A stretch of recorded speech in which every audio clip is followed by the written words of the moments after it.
মানে অধিকার, ভোট মানে দায়িত্ব, আর সে ভোটে লেখা হয় আগামীর গল্প। আজ আমরা আছি কৃষ্টি, সংস্কৃতি ও ঐতিহ্যে ঘেরা নড়াইল জেলায়। আমি আশরাফুল আলম আকাশ আপনাদের সবাইকে স্বাগত জানাচ্ছি নড়াইল ভিক্টোরিয়া কলেজ মাঠ থেকে চ্যানেল 24 আয়োজিত এন মোহাম্মদ ব্যালটে বাংলাদেশ অনুষ্ঠানে।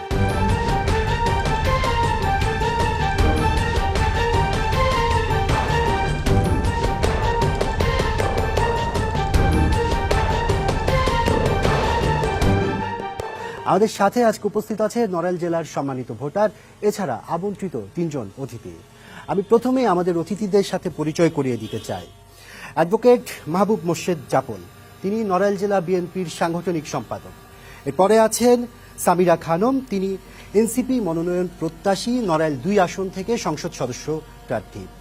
আর সর্বশেষ আমাদের সাথে আজকে উপস্থিত রয়েছেন মোহাম্মদ আতাউর রহমান বাচ্চু, তিনি নড়াইল 2 আসনের সংসদ সদস্য প্রার্থী এবং তিনি বাংলাদেশ জামাতে ইসলামী নড়াইল জেলার আমির হিসেবেও দায়িত্ব পালন করছেন। আপনাদের 3 জনকে স্বাগত জানাচ্ছি আমাদের আজকের এই আয়োজনে। আলোচনার শুরুতে আমরা আমাদের নড়াইল প্রতিনিধি সাইফুর রহমান তুহিনের কাছে জানতে চাইব এই জেলার সংকট ও সম্ভাবনা নিয়ে। তুহিন, আপনি এই এলাকারই সন্তান, দীর্ঘ সময় ধরে এখানে একজন সংবাদকর্মী হিসেবেও কাজ করছেন। আপনার অভিজ্ঞতার আলোকে আপনি আসলে কিভাবে মূল্যায়ন করবেন আপনার এই জেলার নাগরিক যে জীবনমান, সেই জীবনমানকে? আকাশ, আমরা নড়াইলের যে ব্যালটে বাংলাদেশ অনুষ্ঠানে আছি, আমি স্বাগতম জানাচ্ছি আপনাদেরকে। নড়াইল জেলা একটা পুরনো মহকুমা। আমি জানি যে আমরা 1861 সালে খুলনার প্রায় পরপরই এটা মহকুমা হিসেবে এস্টাবলিশড হয় এবং এস্টাবলিশ হওয়ার পরে এটাতে আমাদের এই যেমন তেভাগা আন্দোলনেও আমাদের অনেক ভূমিকা রয়েছে, এখানকার ব্রিটিশ খেদা আন্দোলনে, একই সাথে মুক্তিযুদ্ধও আমাদের অনেক ভূমিকা রয়েছে। এরপরে আমরা যখন জেলা হিসেবে আবির্ভূত হলাম 1984 সালে, কিন্তু দেখেন এত পুরনো একটা মহকুমা, এত পুরনো একটা জনপদ, 71 সালের পর থেকেও আমাদের এখানে উন্নয়নের ছোঁয়া লাগে নাই। এই জেলাটা কৃষিতে স্বয়ংসম্পূর্ণ একটা জেলা, কিন্তু এইখানে আমাদের গ্রামীণ অবকাঠামো যেটা আছে, গ্রামীণ যে রাস্তা সড়ক আছে, সড়ক 70% হচ্ছে সড়কের অংশ কাঁচা। প্রায় 2000 একর জমি আছে যেটা জলাবদ্ধ থাকে সারা বছর। কৃষি উৎপাদন ব্যাহত হচ্ছে। এখানে পাটের একটা বড় ধরনের উৎপাদন সবসময় আছে, ফরিদপুরের পরে এখানে বড় ধরনের পাট উৎপাদন হয়, কিন্তু সেখানে পাট কেন্দ্রিক বা এই জাতীয় কেন্দ্রিক কোনো শিল্প কারখানা অথবা সেই কৃষিকে সংরক্ষণের কোনো ব্যবস্থা এখানে নাই আসলে। এরপরে যদি আমরা আসি যে আমাদের নাগরিক সুবিধা, যেটা আমরা বলি যে স্বাস্থ্যসেবা 8 লাখের উপরে মানুষ, এখানে প্রায় 9 লক্ষ মানুষ, 9 লক্ষ মানুষের জন্য নাগরিক সুবিধা যেটা স্বাস্থ্যসেবা একেবারেই ভঙ্গুর অবস্থায়, এখানে কোনো স্বাস্থ্যসেবাই পাওয়া যায় না। একটা মানুষ যে যার একদম 0 থেকে শুরু করে একদম 90 পর্যন্ত যার স্বাস্থ্যসেবার জন্য প্রয়োজন হয়, তারা এখানে ন্যূনতম কোনো স্বাস্থ্যসেবার জন্য তাদের দৌড়াইতে হয় যশোর, খুলনা অথবা ঢাকা এবং নড়াইল, বাংলাদেশের বাইরেও তারা যায়। অর্থাৎ এখানে স্বাস্থ্যসেবা একেবারেই নিম্ন পর্যায়ে রয়েছে।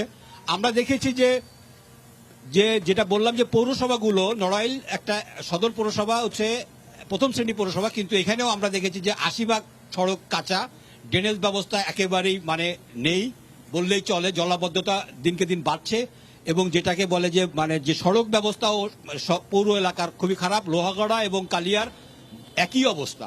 তো মূলত ছোট্ট একটা জেলা, 990 বর্গ কিলোমিটারে আমাদের নড়াইল জেলায়। এরপরে যে সমস্যাগুলো আছে সেগুলো আমরা আলোচনা করতে পারবো পরবর্তীতে। ধন্যবাদ তুহিন আপনাকে। আমরা শুনছিলাম আপনাদের নড়াইল নিয়ে বেশ কিছু সমস্যার কথা, আর এত সমস্যার মধ্যে আসলে স্বাধীনতার পর থেকে আমাদের প্রতিনিধি যেটি জানালেন, তিনি দীর্ঘ সময় এই এলাকায় কাজ করছেন একজন সংবাদকর্মী হিসেবে। স্বাধীনতার পর থেকে এখনো তেমন কোনো উন্নয়নের ছোঁয়া পায়নি, তবে সংস্কৃতির দিক থেকে এখনো অনেক এগিয়ে। আমরা যদি SM সুলতানের মতো চিত্রশিল্পীর কথা বলি, তিনিও কিন্তু এখানকার সন্তান। কি মনে করছেন? আমি প্রথমেই জানতে চাইব অ্যাডভোকেট মাহবুব মোর্শেদ জাপল আপনার কাছে। আগামী নির্বাচনে আপনার দল অংশগ্রহণ করছে, আপনাদের প্রার্থীও দেওয়া হচ্ছে বিভিন্ন প্রত্যেকটি আসন থেকে। আপনি কি মনে করছেন আসলে এই যে আগামী নির্বাচন, সেই নির্বাচনে আপনারা আপনাদের দল থেকে যদি আপনাদের ভোটারদের কি ধরনের প্রত্যাশা দিতে পারবেন এত সমস্যার মধ্যে? বিসমিল্লাহির রহমানির রহিম। আমি চ্যানেল 24 কর্তৃক আয়োজিত ব্যালটে বাংলাদেশ শিরোনামের আজকের এই অনুষ্ঠানের মাধ্যমে আমি নড়াইলের 1 এবং 2 সংসদীয় আসনের আপামর ভোটার এবং জনসাধারণদেরকে নড়াইল জেলা বিএনপির পক্ষ থেকে এবং আমাদের এই 1 এবং 2 সংসদীয় আসনে বাংলাদেশ জাতীয়তাবাদী দল বিএনপি কর্তৃক মনোনীত প্রার্থীদের পক্ষ থেকে শুভেচ্ছা এবং অভিনন্দন জানাচ্ছি এবং কৃতজ্ঞতা জানাচ্ছি চ্যানেল 24-কে আজকের এই অনুষ্ঠানে আমাকে আমন্ত্রণ জানানোর জন্য।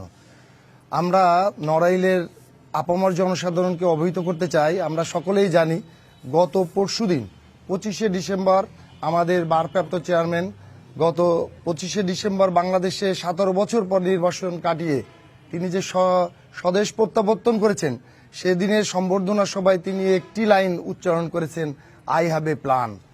উনি এই প্ল্যানটাকেই বুঝাতে চেয়েছেন ওনার আগামী দিনের রাষ্ট্র পরিকল্পনার এবং রাষ্ট্র পরিচালনার চিন্তা ভাবনার।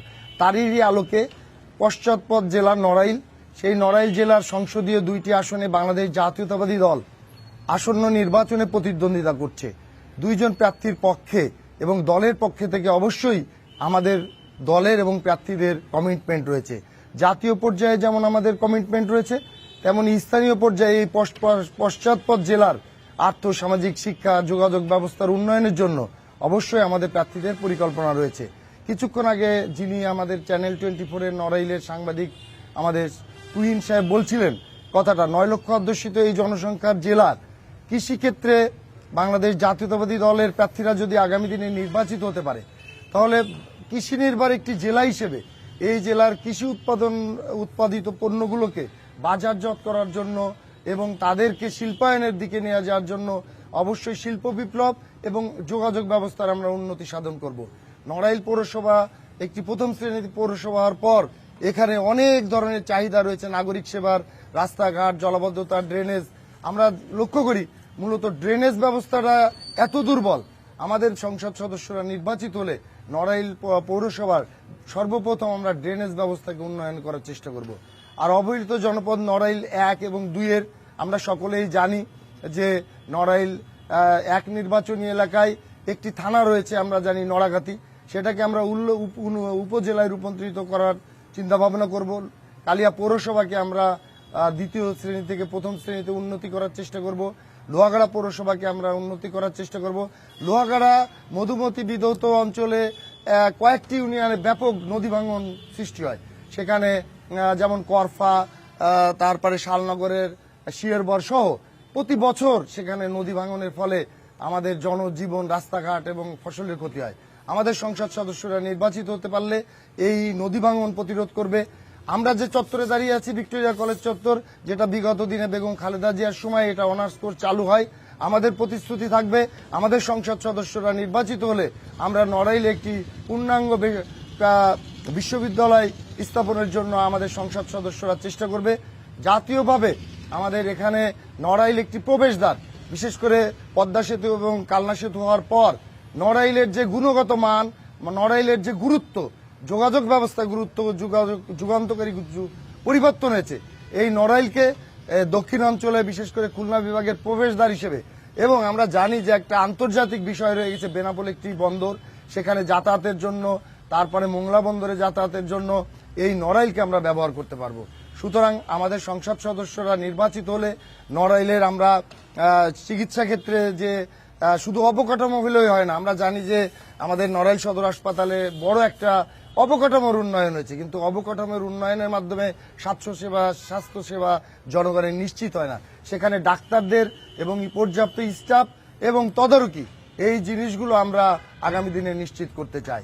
আমাদের বড়দিয়া মহাজন একটা সেতু মাধ্যমে নড়াগাতি থানার সাথে আমাদের যোগাযোগ ব্যবস্থা প্রতিষ্ঠিত হবে। আমরা সকলেই জানি যে নড়াইলের বিসিক আমরা চালু করতে পারিনি, বিগত কোনো সরকার হিসেবেই আমাদেরও ব্যর্থতা থাকতে পারে, আমরা পারিনি। আমরা বিসিকের মাধ্যমে নড়াইলে শিল্পায়নের ক্ষেত্রে আমরা এগিয়ে নিয়ে যেতে চাই। আমরা লোহাগাড়া একটি শিল্পাঞ্চল জোল তৈরি করে আমরা বেকারত্ব দূর করতে চাই। আমি যে কথা আবার ঘুরাই ফিরে যেতে চাই, গত 25শে ডিসেম্বর আমাদের নেতা তারেক রহমান যে আই হ্যাভ এ প্ল্যান, সেই প্ল্যানের ধারাবাহিকতায় উনি যে রাষ্ট্র চিন্তা গঠনের চিন্তা করেন, সেই চিন্তার অগ্রগতির ছোঁয়া আমরা ইনশাল্লাহ আগামী দিনে যদি বাংলাদেশ জাতীয়তাবাদী দল বিএনপির মনোনীত প্রার্থীরা নড়াইল 1 এবং 2 আসনে নির্বাচিত হয়, তাহলে ইনশাল্লাহ সেই জাতীয় উন্নয়নের অগ্রগতির ছোঁয়া আমরা নড়াইলে আনতে পারবো। আনলে আমাদের নড়াইলের বেকারত্ব দূর হবে, যোগাযোগ ব্যবস্থার উন্নয়ন হবে, আর্থসামাজিক উন্নয়নের মাধ্যমে পশ্চাৎপদ নড়াইল জেলা আগামী দিনে এগিয়ে যাবে। আগামীর বাংলাদেশের যে বিনির্মাণের স্বপ্ন, সেই স্বপ্নে নড়াইলবাসীও ইনশাল্লাহ তার সুফল ভোগ করবে। আমরা জানি শিক্ষা, স্বাস্থ্য, শিক্ষা, সংস্কৃতি এবং মুক্তিযুদ্ধের নড়াইলের স্মৃতি গৌরবগুলো আমাদের সকলেরই জানা, কিন্তু একটা পশ্চাৎপদ জেলা হিসেবে এখানের অনেক জিনিসের ঘাটতি রয়েছে। ইনশাল্লাহ বাংলাদেশ জাতীয়তাবাদী দলের মনোনীত প্রার্থী হিসেবে আগামী দিনের জাতীয় সংসদে 93 নড়াইল 1 এবং 94 নড়াইল 2 এর যদি আমাদের প্রার্থীরা ধানের শীষ প্রতীকে নির্বাচিত হয়ে আসতে পারে, আমরা নড়াইলবাসীর কাছে প্রতিশ্রুতি দিচ্ছি আমরা এইগুলোকে আগামী দিনের নড়াইলবাসীর জন্য আমরা উন্নয়ন করার সচেষ্ট থাকব, তাদের সুখ দুঃখে পাশে থাকব। আপনাকে অসংখ্য ধন্যবাদ। আমি আতাউর রহমান বাচ্চু আপনার কাছে যেতে চাই। প্রত্যাশার কথা সবাই বলছে, আমি আপনার প্রত্যাশার কথা জানতে চাই যে নড়াইলের এত সমস্যার মধ্যে আপনি আসলে কোন প্রত্যাশাটা আপনার ভোটারদের জন্য বলবেন? এছাড়া আপনার দল যদি এবার ক্ষমতায় আসতে পারে তাহলে কি মনে হয় কতটুকু পরিবর্তন আসলে এই বাংলাদেশের পক্ষে করা সম্ভব? জি, আপনাকে ধন্যবাদ। আপনার মাধ্যমে চ্যানেল 24 সকল দর্শকদের ধন্যবাদ জানাই। এন মোহাম্মদ ব্যালটে বাংলাদেশ আজকের এই অনুষ্ঠানে দাঁড়িয়ে আপনি যে বিষয়টি জানতে চেয়েছেন যে আগামী দিনে আমাদের পরিকল্পনা কি হবে প্রত্যাশার জায়গা থেকে, আসলে প্রত্যাশাটা এমন হয়ে গেছে, আমি মাঠে আমি বিচারণ করে দেখেছি, খেয়াল করে দেখেছি যে জনগণ এখন আর এই প্রত্যাশার প্রতিশ্রুতির ঝুলি আর এটা মানুষের সামনে উপস্থাপন করলে অনেক সময় হাসির পাত্র হয়ে যেতে হয়। সেখানে বিষয়টা এমন দাঁড়ায় যে আমরা একটা গল্প আমাদের কাছে চালু আছে, প্রবাদ, যে ঘর পোড়া গরু যদি আগুনে মেঘ দেখে তাহলে সে ভয় পায়। তো এবার যাদের কাছে আমরা এই প্রত্যাশাগুলো ব্যক্ত করি তারা 54 বছর ধরে শুধু এরকম প্রত্যাশার কথা শুনেই আসছে, কিন্তু সেই প্রত্যাশার বাস্তব প্রতিচ্ছবি তাদের সামনে কখনো দৃশ্যমান হয়নি। এটা আজকে আমরা বিভিন্ন জায়গায় যে সে কথাগুলো বলছি, দেখছি, শুনছি আমরা। তা আমি আমার জায়গা থেকে সবাইকে এটা বলছি যে ভাই, আমি কোনো প্রত্যাশা আপনাদেরকে দিতে চাই না, কিন্তু আমার কিছু প্ল্যান আছে। অনেকে প্ল্যানের কথা বলছে, আই হ্যাভ এ প্ল্যান, ওকে, সমস্যা নাই, কিন্তু প্ল্যানটা কিছু সেটা জনগণ এখন জানতে চায়। জনগণ অনেক সচেতন যে তুমি আমাকে আর কতদিন এভাবে তুমি আমাকে প্রতারিত করবে, সেজন্য প্ল্যানটা আজকে জানতে চাই। আমি আমার পরিকল্পনাগুলো সেখানে পেশ করতেছি, আমি প্রকাশ করতেছি তাদের সামনে, তারা সেগুলো দেখছে, দেখে শুনে আমার যেটা তারা আমাকে অ্যাগ্রি করছে সেগুলোর সাথে তারা তো আছেই, আর যেগুলো বলছে যে না এই বিষয়গুলো আগামী দিন সত্যিকার অর্থে আমাদের জন্য কোনো কল্যাণ বয়ে আনবে না, তারা সেটা আমার সাথে ডিবেটিং এর মাধ্যমে এটা আমাকে শেয়ার করছে। আমি সে বিষয়গুলো সেখানে দেখার চেষ্টা করছি। 2 নম্বর, আমার যে বিষয়টা এখানে প্ল্যান, সেটা যদি আজকে নড়াইল 1 এবং 2 দুইটা আসন যেখানে আছে, আসলে আমাদের এখানে নির্বাচিত প্রতিনিধি সবসময় ছিল, কিন্তু দুঃখজনক হলেও সত্য অনেক সময় দেখা যায় যে আমাদের নড়াইলের এই 2টা আসনে, বিশেষ করে নড়াইল 2 আসন যেখানে জেলা হেডকোয়ার্টার অবস্থিত, এখানে অধিকাংশ সময় দেখা যায় যে মাঠ থেকে, তৃণমূল থেকে রাজনীতি করে আসা উঠা লোক কখনো এখানে কি হয় না, তারা কিন্তু এখানে নির্বাচিত প্রতিনিধি হিসেবে ওই সংসদে ভূমিকা রাখতে পারে না। যারা আসে হঠাৎ হঠাৎ এক একজন এসে এখানে কি হয়, অতিথি পাখির মতো এসে সে এখানে নির্বাচিত হয়ে যায়, কখনো ব্রিগেডিয়ার জেনারেল, কখনো ক্যাপ্টেন, কখনো কমরেড, কখনো একজন লোক এমন আসে। আসার পরে তারা জনবান্ধব, তাদের কোনো কর্মসূচি থাকে না, জনসম্পৃক্ততা থাকে না, তারা জনগণের ভাষা বা চাহিদা বুঝতে পারে না। গতকালকেও একটা জায়গায় আমি গিয়েছিলাম, সেখানে আমাকে একজন ভাই বলছে যে ভাই, আপনি যদি এমপি হন, একজন ভোটার বলছে যে আপনি কি আমাদের সাথে হ্যান্ডশেক করার পরে টিস্যু দিয়ে হাত মুছবেন? তাহলে আজকে এই জিনিসগুলোই কিন্তু নড়াইলবাসী অতীতে দেখছে, সে কারণে তারা এগুলো সবসময় জানতে চায় কি করবে। তো আমার ভবিষ্যৎ পরিকল্পনা এটা যে আমরা যদি নড়াইল 1 এবং 2 আমাদের 2 জন প্রার্থী এখানে আছে, এবং 2 জন প্রার্থী আমরা একবারে মাঠ থেকে তৃণমূল পর্যন্ত তৃণমূল থেকে রাজনীতি করে উঠে আসা লোক। আমরা ছাত্র জীবনে এখানে রাজনীতি করেছি, আমাদের ছাত্র জীবন থেকে আমরা কর্মজীবনে এসে এখানে আজ 1 যুগ 2 জনে এই জেলার হাল ধরে চালাচ্ছি, এবং আমরা রাস্তাঘাট, অলিগলি জেলার এমন কিছু নাই যা আমরা চিনি না। কোন রোড থেকে কোন রোড কতটুকু কাঁচা, কয় কিলোমিটার, এটা আমার সম্পূর্ণ ব্রেনে আছে। এটা আমরা যদি কোনোদিন নির্বাচিত হতে পারি, সংসদে দাঁড়িয়ে কথাটা আমরা বলতে পারবো। এবং আমাদের দ্বিতীয় প্রবলেম যেটা উন্নয়নের ক্ষেত্রে বাধা, বরাদ্দ হয় না সরকারের তা না, বরাদ্দ হয়, কিন্তু দুর্নীতি আমাদের জন্য সবচেয়ে বড় একটা সমস্যা। এবং কোটি কোটি টাকা বরাদ্দ হয়েছে নদী ভাঙ্গনে, রাস্তার উন্নয়নে, অবকাঠামো উন্নয়নে, সেগুলো যেহেতু বারবার বরাদ্দ হয়, কিন্তু সেই বরাদ্দগুলোই আবার দেখা যায় যে এক সময় উপর থেকে আসতে আসতে নিচ পর্যন্ত এটা যথাযথভাবে এক্সিকিউট হয় না। এটা আমাদের উন্নয়নের পথে একটা বড় বাধা। সেটা আমি ভোটারদেরকে আশ্বস্ত করছি যে না, আগামী দিন বাংলাদেশ জামাত ইসলামের একমাত্র স্লোগান যে আমরা দুর্নীতিমুক্ত বাংলাদেশ গড়তে চাই। দুর্নীতি আমাদের সকল সমস্যার মা, এই দুর্নীতিকে যদি রোধ করা যায় তাহলে যে কোনো উন্নয়নে আমাদের কোনো বাধা সৃষ্টি হবে না, সে কথাটা আমরা বলার চেষ্টা করছি। আমাদের এখানে 250 শয্যা হাসপাতালের যাবতীয় অবকাঠামো প্রস্তুত। মোর্শেদ ভাই বলছেন যে বড় বড় বিল্ডিং আছে কিন্তু সেবা নাই, সকল অবকাঠামো প্রস্তুত, কিন্তু শুধুমাত্র পর্যাপ্ত জনবল এবং অন্যান্য লজিস্টিক সাপোর্ট না থাকার কারণে আমরা সেটাকে এখন কি করতে পারছি না, এখনো চালু করতে পারি নাই। আমি দুর্নীতির বিন্দুমাত্র ছোঁয়া আমার গায়ে থাকবে না। যদি কোনো এমপি সাহেব এরকম করেন নির্বাচিত হওয়ার পরে, তার পকেটের লোক, তার দলের লোক, তার বংশের লোক কেউ দুর্নীতি করার সাহস পাবে না। এবং তখন যা বরাদ্দ হবে, 100 টাকা যদি বরাদ্দ হয়, তাহলে সেইখানে 100 টাকার কাজ হলে নড়াইল আগামী দিনে আরো উন্নয়ন অগ্রগতির শিখরে যাবে ইনশাল্লাহ। আপনাকে অনেক ধন্যবাদ। আমি সামিরা খানম আপনার কাছে জানতে চাইবো, প্রত্যাশার কথা শুনলেন, পরিকল্পনার কথা শুনলেন, আপনি যদি এই আসন থেকে নির্বাচন করে একজন সংসদ সদস্য হয়ে সংসদে গিয়ে এই নড়াইল 2 আসনের জনগণের কথা বলতে চান, সেক্ষেত্রে আপনার ভোটারদের জন্য আসলে আপনি কি করার জন্য পরিকল্পনা করেছেন, প্রথমে সেই বিষয়টি জানতে চাইবো। সাথে সাথে বেশ কিছু সমস্যা আছে, সেই সমস্যাগুলোর মধ্যে যেহেতু আপনি একজন পাশাপাশি একজন শিক্ষিকা, সেই হিসাবে আসলে শিক্ষার মান নিয়েও কিন্তু আপনাদের নড়াইলের যে যারা আছেন তারা বেশ কথা বলছেন, একটি মেডিকেল কলেজের কথা বলছেন। আপনার জায়গা থেকে আপনি পুরো বিষয়টিকে আসলে ভোটারদের জন্য কিভাবে তৈরি করতে পারবেন? ধন্যবাদ আপনাকে খুব সুন্দর প্রশ্ন রাখার জন্য।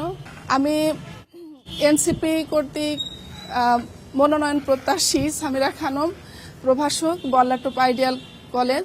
তো আমি একদম রুট পর্যায়ে যে জনসংযোগে গিয়েছি, মানুষের কথা শুনেছি, জনগণের কথা শুনেছি, মা বোন ভাই প্রত্যেকটা নাগরিকের যে শ্রেণী বিভাগ অনুযায়ী তাদের কাছে যাওয়ার চেষ্টা করেছি এবং তাদের আশা আকাঙ্ক্ষার যে জায়গাগুলো, হয়তো আমি এমপি মনোনয়ন প্রত্যাশী, হয়তো মিস্টেক হতে পারে, যে বিষয়টা প্রথমেই তাদের যে বেকারত্ব সমস্যাটা তারা তুলে ধরেছে, এমনকি অনলাইন ভিত্তিক একটা জরিপেও উঠে এসেছে যে এই নড়াইলে অসংখ্য একটা বড় একটা সেক্টর আছে বেকার। তো এই বেকারত্ব সমস্যাটা তারা রিমুভ করতে চায়। আর এই বেকারত্ব সমস্যার সমাধানের জন্য আমি যেটা মনে করি যে যেসব শিক্ষা প্রতিষ্ঠান রয়েছে, শিক্ষা প্রতিষ্ঠানকে শিক্ষাদানের ক্ষেত্রে অত্যন্ত পারফেক্ট হতে হবে। যথাযথ শিক্ষার মাধ্যমে তাদেরকে বিভিন্ন বিশ্ববিদ্যালয়ে তাদেরকে গুণগত শিক্ষাটা দিতে হবে। পাশাপাশি যে আমাদের নড়াইলে আমাদের একটা টেকনিক্যাল কলেজ আছে, এর সাথে একটা পলিটেকনিক্যাল সাইটটাও অ্যাড করা যেতে পারে।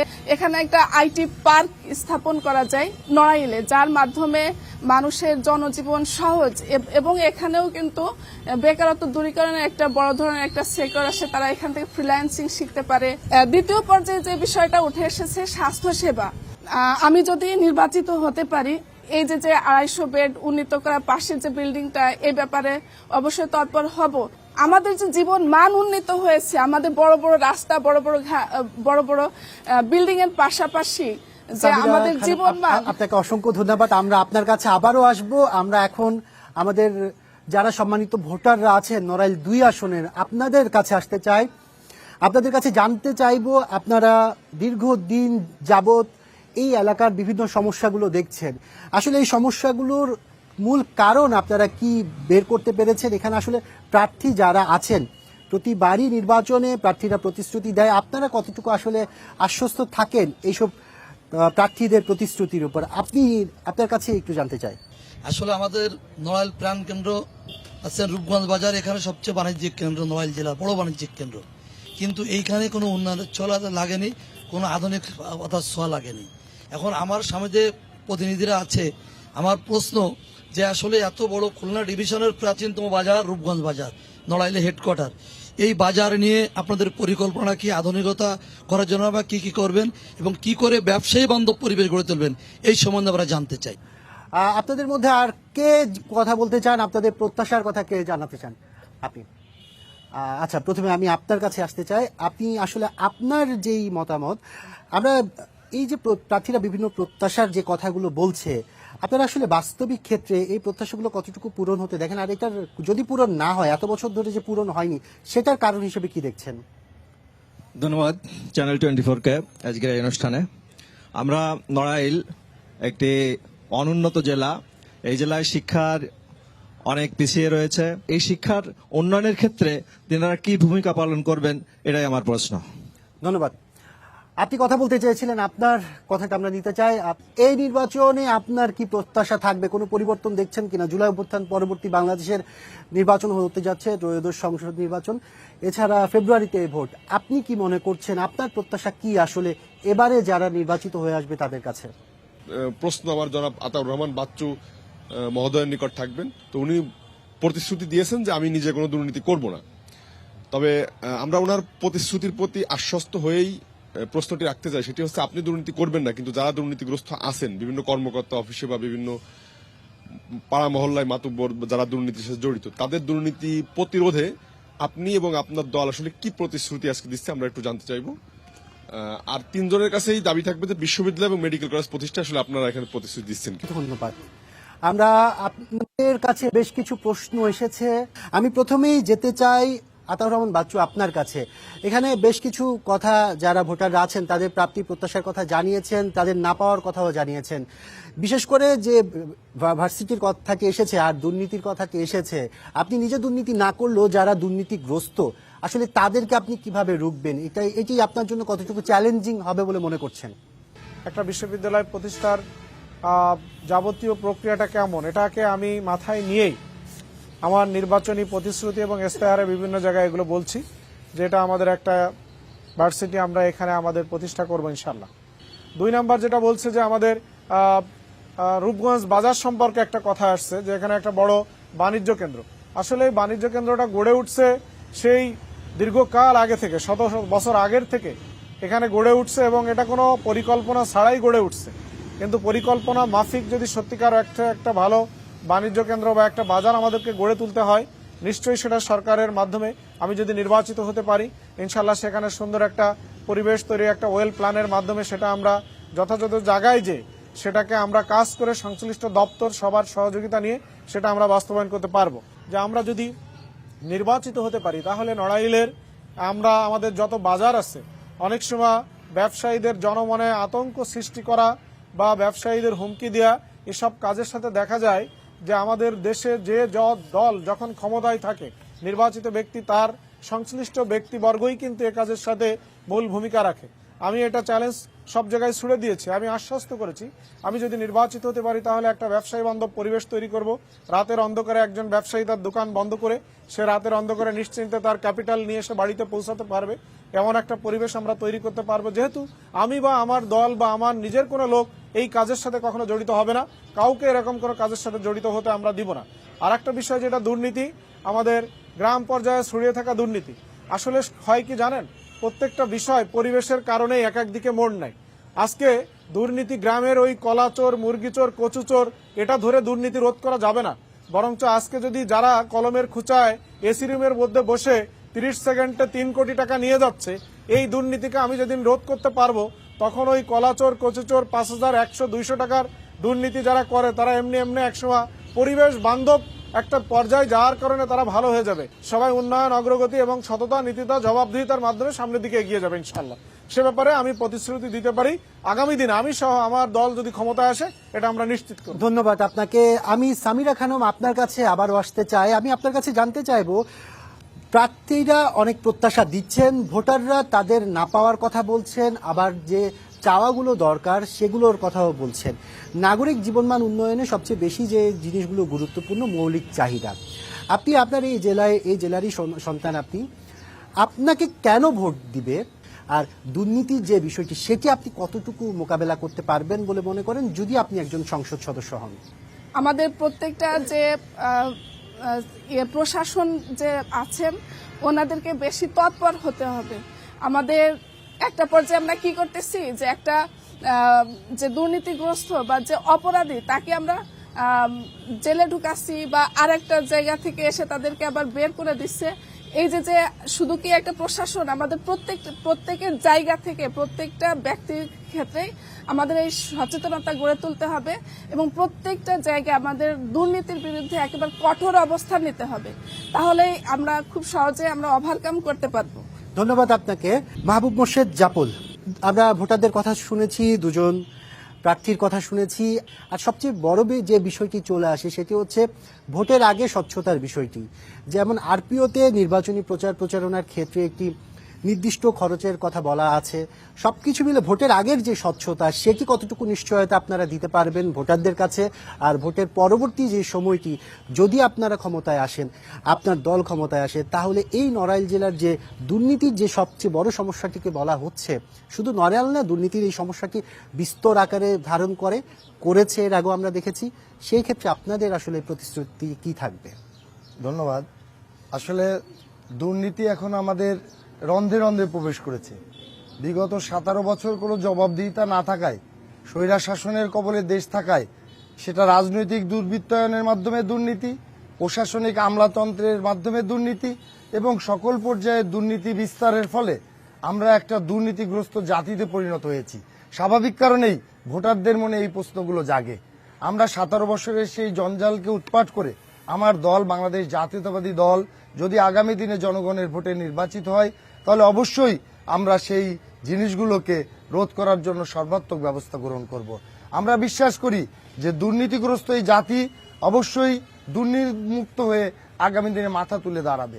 আমাদের প্রশাসনিক দুর্নীতিগুলো যেমন আমাদের রুদ্ধ করার দরকার, রাজনীতির দুর্বৃত্তায়নের মাধ্যমে যে দুর্নীতি হয় সেটাও আমাদেরকে রোধ করার প্রয়োজন। সেই ক্ষেত্রে বাংলাদেশ জাতীয়তাবাদী দলের বিএনপির কমিটমেন্ট রয়েছে। ইনশাল্লাহ আগামী দিনে তারা রাষ্ট্র ক্ষমতায় জনগণের ভোটে গেলে সর্বস্তরের দুর্নীতি রোধ করার জন্য, সেটা যে কোনো ধরনের আইনের মাধ্যমে হোক, আর প্রশাসনিক পর্যায়ে হোক, আর রাজনৈতিকভাবে তাদেরকে মোকাবেলা করেই হোক, এই দুর্নীতিকে বন্ধ করবে। আমাদের নড়াইলের নির্বাচনী এলাকার মানুষের প্রত্যাশার একটি অংশ আমাদের উপস্থিত 3 জন ভোটার যারা 3টি প্রশ্ন করেছেন, তার মধ্যে একজন রূপগঞ্জ বাজারের পুস্তক ব্যবসায়ী, যিনি চেয়েছেন এই ঐতিহ্যবাহী রূপগঞ্জ বাজারের উন্নয়নের ক্ষেত্রে আমার দল বা প্রার্থী হিসেবে আমাদের আগামী দিনে যদি জাতীয় সংসদে নির্বাচিত হয় কি কাজ করবে। আমি তাদের উদ্দেশ্যে বলতে চাই, হ্যাঁ অবশ্যই নড়াইলের একটি ঐতিহ্যবাহী বাজার রূপগঞ্জ, অনেক প্রাচীন বাজার। আমরা সকলেই জানি বাংলাদেশ জাতীয়তাবাদী দলের আগামী দিনের নির্বাচনের প্রতিশ্রুতি আছে। সেই প্রতিশ্রুতির মধ্যে আমরা সকলে জানি ফ্যামিলি কার্ড আছে, কৃষি ভর্তুকি কার্ড আছে, আর একটা জাতীয় পরিকল্পনার মধ্যে রয়েছে বাংলাদেশের নদীমাতৃক এই দেশের নদী নালা খালবিল পুনর্খনন। আমাদের যে নূপগঞ্জ বাজারটি যে চিত্রা নদীর পাড়ে গড়ে উঠেছে, একসময় এটা একটি নদী বন্দরের মতো ছিল, ব্যবসা বাণিজ্যে ভরপুর ছিল। এখানে লঞ্চ, ট্রলার, স্টিমার, বিভিন্ন ধরনের পরিবহন সেক্টরের বাণিজ্য এবং যাতায়াতের ব্যবস্থা ছিল। তা আমাদের জাতীয় পরিকল্পনায় যেহেতু নদী খননের বিষয় রয়েছে, যদি আমরা আগামী দিনে ক্ষমতায় যাই, চিত্রা নদীর নাব্যতা ফিরিয়ে এনে পুনর্খনন করে এখানে যদি আমরা সচল করতে পারি, তাহলে অবশ্যই রূপগঞ্জ বাজার তাদের ব্যবসার পরিধি বাড়বে। তারপরে নিরাপত্তার জন্য আমাদের জাতীয় সংসদ সদস্যদের মাধ্যমে আমরা এখানে সিসি ক্যামেরার ব্যবস্থা করতে পারবো। রূপগঞ্জ বাজারের তরকারি চান্দি এবং মেসো চান্দি যেটা, সেখানে যথেষ্ট জায়গা আছে, সেটাকে যদি আমরা ডেভেলপ করতে পারি, ইনশাল্লাহ আমরা কথা দিচ্ছি যে আমাদের মাননীয় সংসদ সদস্যরা এই কাজগুলো তাদের মাধ্যমে আমরা করে রূপগঞ্জ বাজারের উন্নতি সাধন করতে পারবো। আর বাকি 2 জন ভোটার হিসেবে যারা নড়াইলের শিক্ষার ক্ষেত্রে, যারা উচ্চ শিক্ষার ক্ষেত্রে নড়াইলে আগামী দিনে দিয়ে কি প্রত্যাশা করে, সেখানে আমরা বুঝতে পেরেছি যে নড়াইলে আমাদের অনেকেই উচ্চশিক্ষা, কারিগরি শিক্ষা এবং স্বাস্থ্য শিক্ষার শিক্ষা প্রতিষ্ঠান হওয়ার প্রয়োজন। সেই ক্ষেত্রে আমরা পূর্বেও প্রতিশ্রুতি দিয়েছি, আমরা এখানে একটি বিশ্ববিদ্যালয় করা, মেডিকেল কলেজ করা এবং টেকনিক্যাল কলেজ প্রতিষ্ঠা করার জন্য আমরা সচেষ্ট থাকব, যাতে আমাদের ছাত্র, আগামী প্রজন্ম, আমাদের সন্তানেরা যারা এখানে উচ্চশিক্ষা গ্রহণ করে মানুষ হতে পারে। সুতরাং জাতীয় পর্যায়ে একটি বড় রাজনৈতিক দল হিসেবে যদি আগামী দিনে বাংলাদেশ জাতীয়তাবাদী দল নড়াইল 1 এবং 2 আসনে মানুষের রায় নিয়ে নির্বাচিত হতে পারে, আমাদের প্রার্থীরা অবশ্যই এই সকল প্রতিশ্রুতি বাস্তবায়ন করবে এবং নড়াইলবাসীর পাশে থাকবে। ধন্যবাদ আপনাকে। আমরা আবার দর্শকদের কাছে আসতে চাই। দর্শকদের কাছে আপনি হাত তুলেছেন, আমি আপনার কাছে জানতে চাইব, প্রতিশ্রুতির কথা, সমস্যার কথা আমরা প্রতিনিয়ত শুনছি। আসলে সমাধানের যে বিষয়টি, আপনারা কি মনে করেন, আপনাদের পরামর্শ কি থাকবে প্রার্থীদের জন্য, যে যেই সংসদে যাক না কেন, আপনারা কি পরামর্শ দিবেন প্রার্থীদের ক্ষেত্রে স্বচ্ছতা বজায় রাখার ক্ষেত্রে? আমাদের নড়াইল জেলায় কিন্তু কৃষি ক্ষেত্রটা খুবই বেশি। আমাদের রাস্তাঘাট অনুন্নত। তো এই বিষয়টা নিয়ে আপনারা আসলে কতটুকু গুরুত্ব দিচ্ছেন? আমাদের অনেকেই বলেছেন যে শিক্ষা খাত অবশ্যই আমাদের এগুলো প্রয়োজন, কিন্তু পাশাপাশি এটাও কিন্তু আমার মনে হয় খুবই গুরুত্বপূর্ণ একটি বিষয় যে কৃষি খাত। হ্যাঁ, তো এই বিষয়টাকে আপনারা কিভাবে দেখছেন বা কিভাবে গুরুত্ব দিচ্ছেন এটা একটু মাথায় রাখবেন। আর আমরা জানি যে বাংলাদেশ সব থেকে বেশি বাজেট, মানে বাজেটের ক্ষেত্রে সব থেকে বেশি বাজেট হয় রাস্তাঘাটে। হ্যাঁ, কিন্তু সেই রাস্তায় কিন্তু আমরা সব থেকে অনুন্নত আমাদের রাস্তা। এই রাস্তায় বেশি বাজেট হয়, রাস্তা করা হয় কিন্তু 6 মাস পরেই ভেঙে যায়। এটা আসলে মানে আপনারা কিভাবে রাস্তাগুলো করবেন বা কি চিন্তা ভাবনা আছে? রাস্তা করতেছে, ওকে, করার দরকার করা হচ্ছে, কিন্তু রাস্তার কোনো মানে মানে বেশি দিন টিকতেছে না। তো এই বিষয়টা আপনারা একটু গুরুত্ব দিয়ে দেখবেন। হ্যাঁ, আর নড়াইলে একটি বড় একটি সমস্যা আমরা জানি, হয়তো অনেকেই জানে না, যে নড়াইলে স্ক্যাম হচ্ছে বর্তমান। নড়াইলে অনলাইন প্রতারণার সংখ্যা বেড়ে যাচ্ছে। এটা কিন্তু বাংলাদেশের মধ্যে দ্বিতীয় অনলাইন প্রতারণায় নড়াইল জেলা। হ্যাঁ, তো আমি কিছুদিন আগে একটা নিউজে দেখেছি।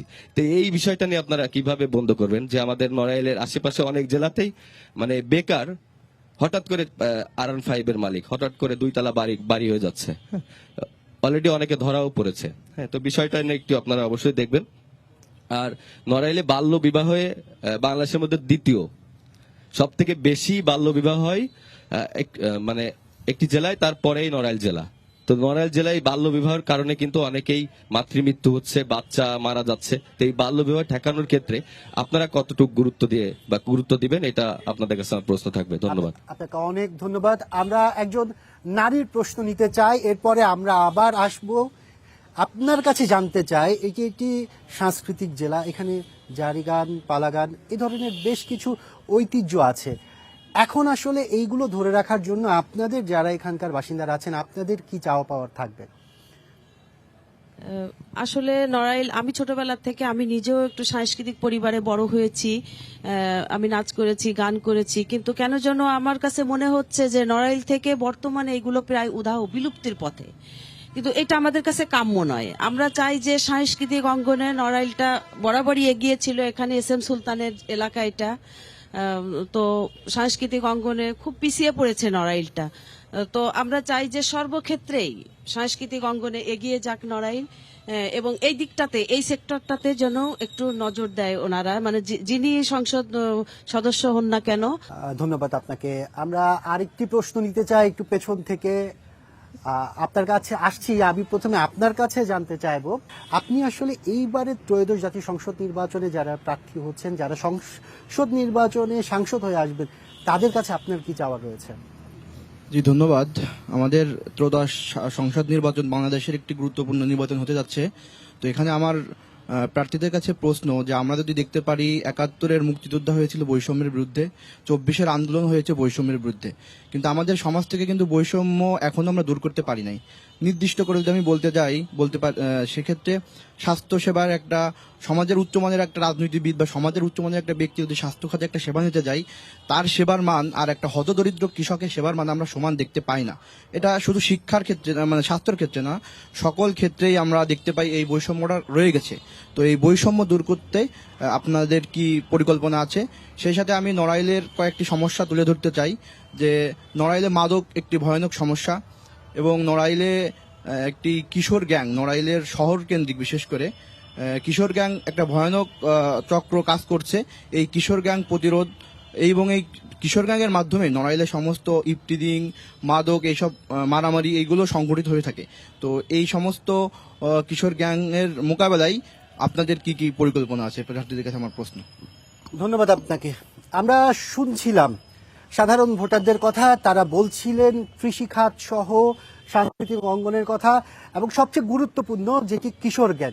আমি মাহবুব মোর্শেদ আপনার কাছে প্রথমে জানতে চাই যে কিশোর গ্যাং নিয়ে যে বিষয়টি উঠে এসেছে, এই বিষয়টা আপনি কিভাবে দেখছেন? এটি আসলে সাধারণ নাগরিক জীবনে যেমন ক্ষতির, তেমন আমাদের যারা কিশোররা আছে তারা যখন এই ধরনের বিপদগামী হয়ে যায়, তাদেরকে আসলে সঠিক পথে আনার জন্য আসলে আপনাদের কি করার থাকবে?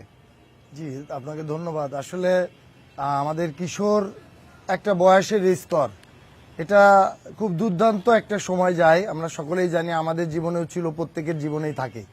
যদি কোনো শিশুকাল থেকেই সঠিক শিক্ষা গ্রহণ করে, পারিবারিক পরিচর্যায়, পারিবারিক নীতি নৈতিকতা বোধ, ধর্মীয় শিক্ষা এবং সামাজিক পরিমণ্ডলের সংস্কৃতির মধ্যেও থাকে, তাহলে সেই শিশুরা শিক্ষা, সাংস্কৃতিক, ধর্মীয় ভাবগাম্ভীর্য নিয়ে আমাদের আবহমান বাংলাদেশের লালিত যে চিরাচরিত জীবন ধারা তার মধ্যে থাকলে একজন শিশু আস্তে আস্তে শিশু থেকে কিশোর, কৈশোর, তার যৌবনে পদার্পণ করে। কিন্তু আমরা দেখি যে আমাদের সমাজে এখন মাদকের ছয়লাভ। আমার দল বাংলাদেশ জাতীয়তাবাদী দলের পক্ষে আমি যেহেতু কথা বলছি, আমরা চিন্তা ভাবনা করেছি যে এই শিশুদেরকে থেকেই আমাদেরকে পরিচর্যা করে সঠিক রাস্তায় রাখতে হবে।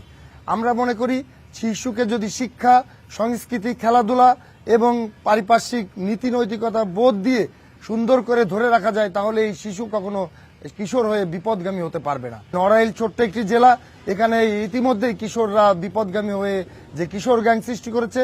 আমার দল যদি আপনার জনগণের ভোটে নির্বাচিত হয়, আমাদের সংসদ সদস্যরা অবশ্যই এ ব্যাপারে সচেতনতা রেখে কিভাবে সমাজে খেলাধুলা বাড়ানো যায়, সংস্কৃতি চর্চা বাড়ানো যায় এবং ধর্মীয় মূল্যবোধ বাড়ানো যায় সেই ব্যাপারগুলোকে দেখবে। এটা আমরা অবশ্যই নড়াইলের শান্তির শহর হিসেবে আমরা এই কিশোরদেরকে, আমাদের সন্তানদেরকে, আগামী প্রজন্মের ভবিষ্যৎদেরকে আমরা নষ্ট হতে দিব না। এটা আমাদের একটা প্রতিশ্রুতি থাকবে নড়াইলবাসীর কাছে। আতাউর রহমান বাচ্চু, আপনার কাছে জানতে চাইবো আমি, সংস্কৃতি অঙ্গনের কথা বলছিলেন একজন ভোটার, এখন প্রায় বিলুপ্তির পথে যেই অবস্থান আগে ছিল নড়াইল জেলার সাংস্কৃতিক ক্ষেত্রে, আপনার দল যদি বাংলাদেশ জামাত ইসলামী ক্ষমতায় আসে, আপনি আপনার এলাকার জন্য কি করতে পারবেন এই সংস্কৃতি পুনরুদ্ধারের জন্য? ধন্যবাদ। আসলে সংস্কৃতি এমন একটা বিষয়, এটা মানুষের জীবনের গল্প এখান থেকে উঠে আসে। মানুষের জীবন ঘনিষ্ঠ যে বিষয়গুলো সেগুলো নিয়েই কিন্তু আমাদের আবহমান কাল থেকে এই সংস্কৃতি চর্চা আমাদের হয়। কিন্তু সংস্কৃতির এবং সবকিছু মিলে নড়াইল একটা খুব ভালো জায়গা, কিন্তু সংস্কৃতির উন্নয়ন অগ্রগতি ঘটানোর জন্য এখানে সরকারি বরাদ্দ নাই তা না, সেটাও আছে। কিন্তু আমি ছোটবেলা থেকে দেখে আসছি যে একটা শ্রেণী, একটা পক্ষই শুধু এই জায়গাটা সবসময় তারা গাইড করে এবং গাইড করে প্রকৃত অর্থে উন্নয়নের কান্না শোনা যায়, কিন্তু উন্নয়নের বক্তব্য শোনা যায়, কিন্তু সেইখানে তারা যথাযথ উন্নয়নের জন্য কার্যকর কোনো পরিকল্পনা গ্রহণ করি নাই। এবং এইখানে বরাদ্দের ক্ষেত্রে যে বিষয়টা থাকে, উন্নয়ন অগ্রগতির ক্ষেত্রে যে বিষয়টা থাকে, সেটারও মূল কারণ দেখা যায় আমরা সেই কাঙ্ক্ষিত মানে না পৌঁছানোর কারণ সেটাও দুর্নীতি। এবং দুর্নীতির কারণেই আমরা যথাযথ পরিকল্পনা এখানে নিতে পারি না, বরাদ্দকৃত যে অর্থ সেটাকে আমরা কার্যকর করতে পারি না, যে কারণে শুধু সংস্কৃতির উন্নয়ন নিয়ে কান্নাই আমরা শুনবো। বাট যদি ওইটা আমরা আসলে ত্যাগ না করতে পারি তাহলে কখনোই সেই উন্নয়নের ছোঁয়া আমরা দেখব না এই জগতে। আমার পরিকল্পনা আছে জীবন ঘনিষ্ঠ বিষয় নিয়ে, মানুষের জীবনের গল্প নিয়ে সংস্কৃতির যে চর্চা, সেটা আগামী দিন আমাকে যদি সুযোগ দেয় আল্লাহ এই জনপদের নির্বাচিত প্রতিনিধি হিসেবে খেদমত করার, আমি আমার জায়গা থেকে সেটাকে ওয়েল প্ল্যানের আওতায় এনে বরাদ্দকৃত যাবতীয় অর্থকে যথাযথ প্রপার ইউটিলাইজের মাধ্যমে আমরা এই জগতের উন্নয়ন অগ্রগতি ঘটাতে চাই। আমি একটু পূর্বে যদি ফিরে যাই, যে দুর্নীতি নিয়ে কথা একজন তরুণ ভোটার বলেছেন, যে একটু আগেও বললো যে প্রত্যাশা যে দুর্নীতি সব জায়গায় রন্ধ্রে রন্ধ্রে। আসলে দুর্নীতি এটা দেখা যায় যে 5 তলা বাড়ির মালিক হয়েছে একজন 4র্থ শ্রেণীর কর্মচারী।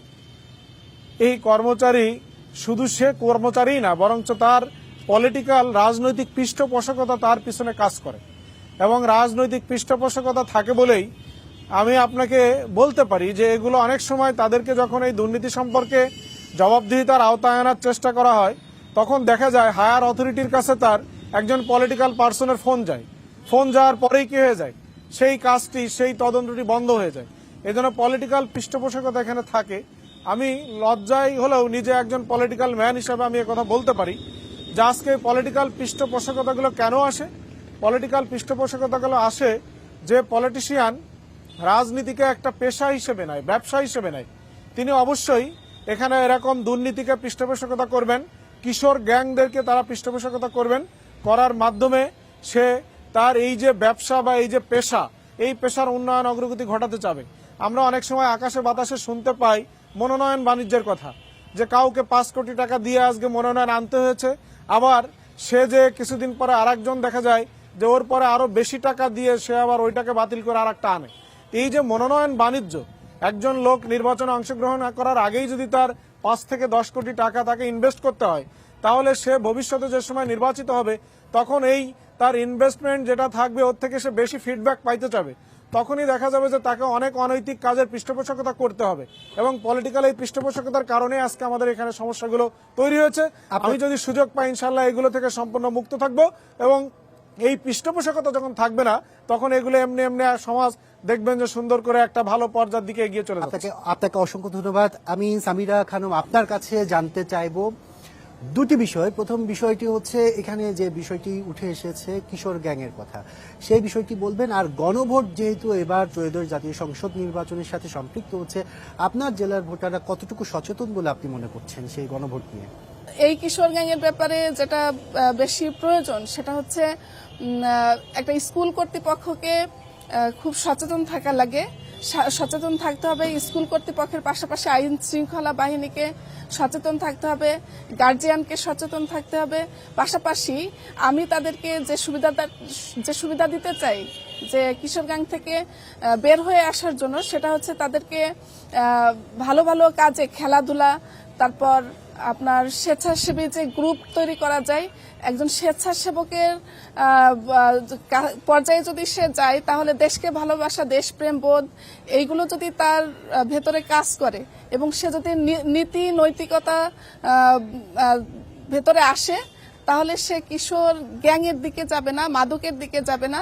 সে দেশপ্রেমে উদ্বুদ্ধ হয়েই সে দেশকে ভালোবাসার মাধ্যমে এই সেক্টর থেকে সে বের হয়ে আসতে পারে বলে আমি মনে করি। ধন্যবাদ আপনাকে। আমি যেহেতু আপনার কাছে ছোট করে আপনাদের দুজনের কাছে আবারও জানতে চাই, গণভোট বিষয়ে আসলে আপনারা কতটুকু সচেতনতা বাড়াচ্ছেন, একদম সংক্ষিপ্ত করে। জি, আপনাকে ধন্যবাদ। সেটা হলো জুলাই সনদের বাস্তবায়নের জন্যই এই গণভোট আয়োজনের ব্যবস্থা রয়েছে। আমরা জানি সর্বশেষ বাংলাদেশে ইতিহাসে গণভোট হয়েছে অনেক বছর আগে, যেটা একটা শব্দের মধ্যে সীমাবদ্ধ থাকতো, আস্থা আছে কি নাই, হানার মতো গণভোটায়। কিন্তু এবার আর গণভোটটা একটু জটিল রয়েছে, সেখানে প্রশ্ন রয়েছে অনেকগুলো, সেই প্রশ্নের আলোকেই সেখানে ভোট দিতে হবে হা এবং না। সেই জিনিসগুলোকে সচেতনতার মাধ্যমে রাজনৈতিক দল হিসেবে বাংলাদেশ জাতীয়তাবাদী দল তার কর্মশালা, বিভিন্ন প্রচারণার মাধ্যমে জনগণ এবং তাদের কর্মীদেরকে গণভোটের বিষয়টা বোঝানোর জন্য চেষ্টা করছে। আমি মনে করি গণভোটের আয়োজনে নির্বাচন কমিশন এখনো পর্যন্ত দৃশ্যমান বড় ধরনের কোনো প্রচারণা করেনি, এটা তাদেরও দায়িত্ব রয়েছে। আমরা প্রার্থী হিসেবে সেই গণভোটের প্রশ্নে হা অথবা না, যেদিকেই আমার দল অথবা আমরা যেটাই চিন্তা করি, সেটাকে প্রচারের জন্য আমাদের কৌশল আমাদের কাছে রয়েছে। কিন্তু সাধারণ জনগণের কাছে এই গণভোটকে উপস্থাপনের একটা দায়িত্ব নির্বাচন কমিশনেরও রয়েছে। সেই ক্ষেত্রে আমরা দল হিসেবে যতটুকু পারি আমরা ভোটারদের কাছে চেষ্টা করছি, কিন্তু আমরা নির্বাচন কমিশনের দৃশ্যমান ব্যাপকতা দেখছি না। ধন্যবাদ। আমরা আতাউর রহমান বাচ্চু আপনার কাছে একদম সংক্ষিপ্ত আকারে জানতে চাচ্ছি, এই যে গণভোটের যে বিষয়টি, এই বিষয়ে আসলে আপনারা কিভাবে দেখছেন? আপনাদের মানুষের মধ্যে সচেতনতা বৃদ্ধির জন্য সরকার কাজ করছে, আপনারা প্রার্থীরা কোনো কাজ করছেন কিনা, একদম ছোট করে। জি, আপনাকে ধন্যবাদ। গণভোট নিয়ে আসলে আমি খুব শঙ্কিত। গণভোটের যে উদ্দেশ্য, সেই উদ্দেশ্য একই দিনে হওয়ার কারণে এটা নির্বাচন এবং গণভোট এটা ব্যাহত হতে পারে বলে এই কারণে আমার এই শঙ্কা এখানে। তো এখানে আমরা যেটা এই মুহূর্তে করছি সেটা সরকারকে দায় সবচেয়ে বেশি নিতে হবে, যারা প্রেজেন্ট আছে তাদেরকে দায়টা নিতে হবে বেশি প্রচারণার জন্য, কারণ আমরা এখন ইলেকশনের মাঠে আমাদের ভোট নিয়েই চিন্তায় থাকবে, এটাই স্বাভাবিক। তারপরে দ্বিতীয় যে বিষয়, রাষ্ট্রের সংস্কারের মূল নীতিগুলো নিয়ে যে গণভোট হবে, সে গণভোটের ব্যাপারে আমরা ইতিমধ্যে আমাদের নির্বাচনী যে ক্যাম্পেইনগুলো করছি সেখানে একই সাথে গণভোট সম্পর্কে আমরা কথা বলছি। ইতিমধ্যে গণভোটের যে 4টি পয়েন্ট আছে, 4টি পয়েন্ট দিয়ে আমরা এখান থেকে 2 লক্ষ মতো আমরা লিফলেট ইতিমধ্যে ছাপিয়ে এগুলো আমাদের দলের পক্ষ থেকে নড়াইল জেলায় বিতরণ শুরু করেছি। জনগণকে সচেতন করার জন্য এই লিফলেটগুলো যাচ্ছে এবং এ সম্পর্কে তারা ম্যাচিউরড হয়ে যাতে গণভোটে যথাযথ মতামত তার প্রকাশ করতে পারে, সেটার জন্য আমরা কাজ করে যাচ্ছি। আমাদের নির্বাচন ক্যাম্পেইন এবং হ্যান্ডবিল বিতরণের মাধ্যমে আশা করি যে এটা জনগণের মধ্যে সচেতনতা তৈরি হবে। আগামী দিন তারা জনগণের চাওয়া পাওয়া আশা আকাঙ্ক্ষাকে চিন্তা করেই তার মত তারা প্রকাশ করবে। আপনাদের তিনজনকে অসংখ্য ধন্যবাদ আজকে আমাদের এই আয়োজন অংশগ্রহণ করার জন্য। সাথে সাথে ধন্যবাদ জানাচ্ছি নড়াইল 2 আসনের সম্মানিত ভোটারদের। দর্শক, আজ এ পর্যন্ত। পরবর্তীতে দেখা হবে অন্য কোনো জেলায়। এন মোহাম্মদ, ব্যালট বাংলাদেশ অনুষ্ঠানে।